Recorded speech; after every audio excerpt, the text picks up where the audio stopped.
en titre, après avoir servi en Côte d'Ivoire sous plusieurs casquettes depuis quelques années, le coordinateur du système des Nations Unies, Ndolam Ngokwe, fait bientôt ses adieux au pays. Avant son départ définitif, le diplomate onusien a reçu cet après-midi l'hommage du Programme national de cohésion sociale, PNCS. La directrice coordinatrice, le professeur Kone Mariato, a dit sa tristesse de savoir que Ndolam Ngokwe, soutien de son institution, quitte le pays. Elle a en outre fait le bilan d'activité du programme. Franck Wadio. Penser les plaies d'une décennie de crise par le moyen d'action pour renouer le dialogue entre Ivoiriens.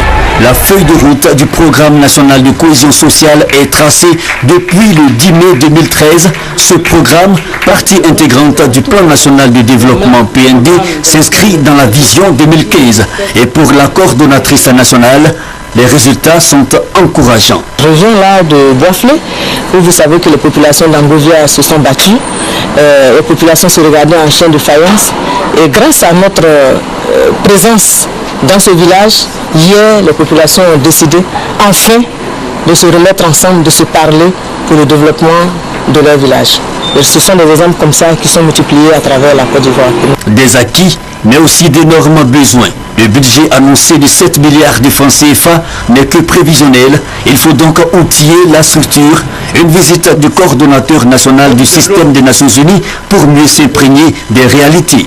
Nous avons mis à la disposition quelques moyens financiers et que nous nous efforçons de mobiliser davantage de moyens parce qu'il est important que le programme ait les moyens nécessaires. Une visite de travail qui tient lieu aussi de visite de revoir. Ndolam Ngokwe, l'une des chevilles ouvrières de la création du PNCS, quittera ses fonctions le mois prochain. Enseignant de formation, il reprend le chemin des amphis. Dans l'actualité judiciaire,